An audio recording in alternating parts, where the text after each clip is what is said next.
આપણી સુંદર આહાર પ્રણાલી, આપણું રસોડું કેવું વૈજ્ઞાનિક છે. આ તો આખું દવાખાનું છે. આ મરચું, રાઈ, હળદર એ બધી દવાઓ છે. તેથી તો આપણે જીવતા રહીએ છીએ. આ આપણા બાપ દાદાએ આપેલી વસ્તુઓ છે.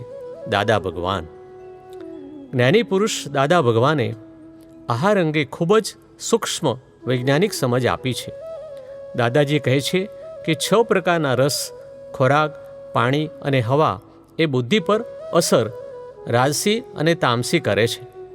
6 પ્રકારના રસ પ્રમાણસર લેવા: ગળ્યો, ખારો, ખાટો, તીખો, તુરો અને કડવો.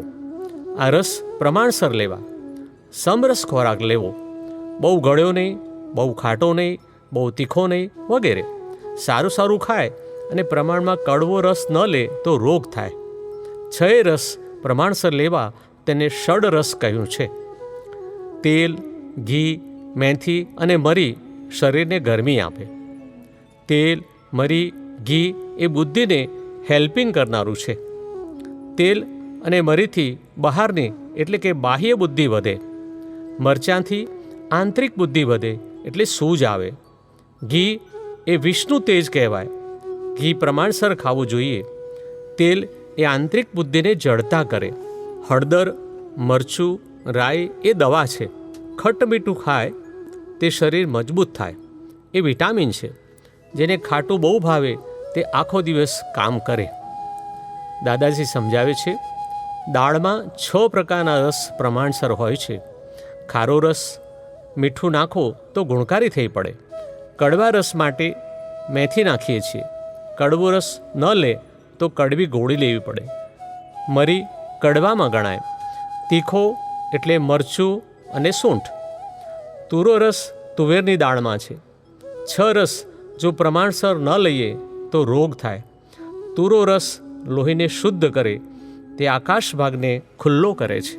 આપણા બધા માણસો જમતા હોય અને બધા કહે કે આજે દાળ બહુ સુંદર થઈ છે, એટલે જાણવું કે એ પ્રમાણસર છે અને તેમાં 6 રસ ભેગા કર્યા છે. તે એમને એમ નથી થતા. એને માટે દાળને સંસ્કાર આપવા પડે છે. સંસ્કાર આપવા એટલે તેલ છમકાર કરવો. કેટલાક તેને વઘાર પણ કહે છે. આ તો દાળને વઘાર કરે એટલે છમ બોલે છે, એટલે લોકો છમકાર કહે છે. પરંતુ મૂળ શબ્દ સંસ્કાર છે. સંસ્કાર શબ્દ પરથી છમકાર થઈ ગયું છે. આ દાળ ખાવામાં વાયડી છે, આથી તેને સંસ્કાર આપવા પડે છે, જેથી વાયડી ન પડે. સંસ્કાર શાના આપવાના? તલ, રાઈ, મેથી, મરચાં અને હિંગના. આ બધા સીધી રીતે આપીએ તો સંસ્કાર ના બેસે. એટલે આ બધા ગરમ તેલમાં નાખીએ એટલે તેલ એનો અર્ક એટલે કે રસ ખેંચી લે. આ અર્ક પછી દાળમાં જાય એટલે એ દાળ આપણને વાયડી ન પડે. સંસ્કાર આપીએ એટલે અથાણાં પણ બગડતા નથી. એટલે આ બધું વૈજ્ઞાનિક છે. દાદાજી કહે છે, આ દુનિયામાં પીવા જેવી કોઈ ચીજ હોય તો તે છે આદુ. તમે આઈસ્ક્રીમ અને પીણા એ બધા કરતાં આદુ પીજો. આદુ એ વાત, કફ અને પિત્ત આ 3 ગુણને સરખું કરનાર છે. એટલે આદુ એ ઉત્તમ વસ્તુ છે. હું કેટલાય સમયથી આ પીવું છું અને તમને પણ કહું છું કે તમે પીજો.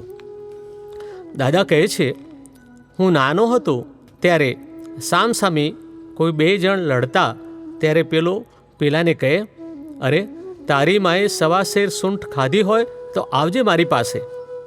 એનો શું અર્થ? ત્યારે કહે, 1.25 સેર સૂંઠ ખાધી હોય એની એ શક્તિ ઓર જ પ્રકારની હોય. તેથી આદુ ખાવાનું કહું છું. એને લોકો સુવાવડમાં પણ વાપરે છે. દાદાજી કહે છે કે દાળ, ભાત, રોટલી અને શાકમાં જે સ્વાદ છે એવો કોઈ પણ ચીજમાં સ્વાદ નથી. આ જગતમાં ઝેર અને અમૃત પણ એક ગુણવાળા નથી, દ્વિગુણવાળા છે બધા. જો ઝેરને પણ અમુક માત્રામાં ખાવામાં આવે તો બધાએ રોગ મટાડે, અને જો એથી વધારે ખવાય તો મારી નાખે તેમ છે. માટે કોઈને માટે એકાંતિક ના બોલવું.